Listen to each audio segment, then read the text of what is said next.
បាទសួស្តីបងប្អូនទាំងអស់គ្នាបាទសម្រាប់បងប្អូនដៃថ្មី YouTube បាទពុកម៉ែបងប្អូនទៅរៀនអញ្ចឹងបងប្អូនចង់បង្កើត playlist បាទ playlist ន័យថា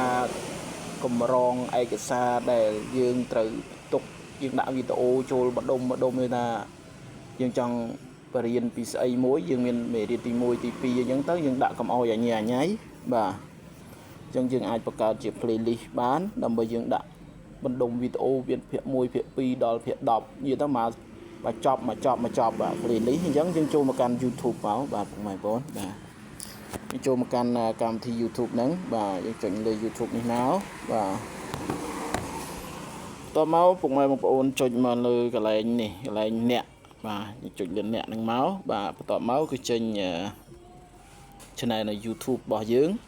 បាទបន្ទាប់មកយើងអូសនេះកន្លែងនេះពុកម៉ែបងប្អូនបាទ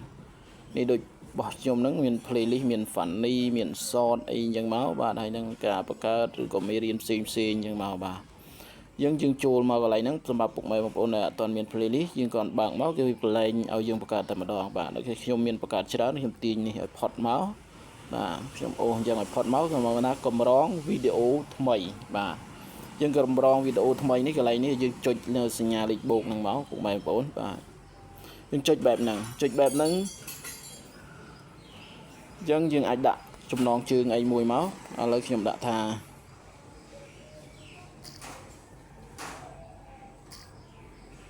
បច្ចេកដាក់ថាបច្ចេក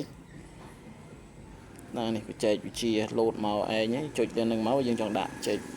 បច្ចេកវិទ្យាកុំព្យូទ័របាទកុំព្យូទ័រហើយកន្លែងនេះពុកម៉ែបងប្អូនបើយើងចង់មើលម្នាក់ឯងអាហ្នឹងយើងដាក់យកឯកជនមកតែបើយើងចង់ឲ្យតាវីដេអូយើងនៅពេលយើងផុសមកគឺវាលោតចូលនៅក្នុងហ្នឹងបាទតែហ្នឹងតើយើង select ដែរពុកម៉ែបងប្អូនបាទអញ្ចឹងយើងត្រូវជ្រើសរើសយកសាធារណៈបាទហើយដាក់គ្មានជីបាទក៏អត់ដែរយើងយកសាធារណៈនេះមកបាទយើងចុចលើសាធារណៈនេះមកបន្ទាប់មក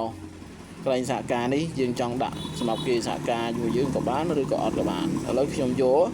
ឬក៏ពុកម៉ែបងប្អូនអត់យកក៏បានបាទឥឡូវខ្ញុំអត់យកទេខ្ញុំដាក់តមកយើងចុចបង្កើតមកពុកម៉ែបងប្អូនបាទឥឡូវយើងបានហើយនេះបាទដែលយើងបាននឹងយើងអាចចូលទៅនឹងកន្លែងយើងបណ្ដុំវីដេអូដូចផងខ្ញុំអញ្ចឹងបាទពុកម៉ែបងប្អូនឃើញកន្លែងផងខ្ញុំឯនេះសិតតែ playlist របស់ខ្ញុំហើយនឹងពុកម៉ែបងប្អូនបាទ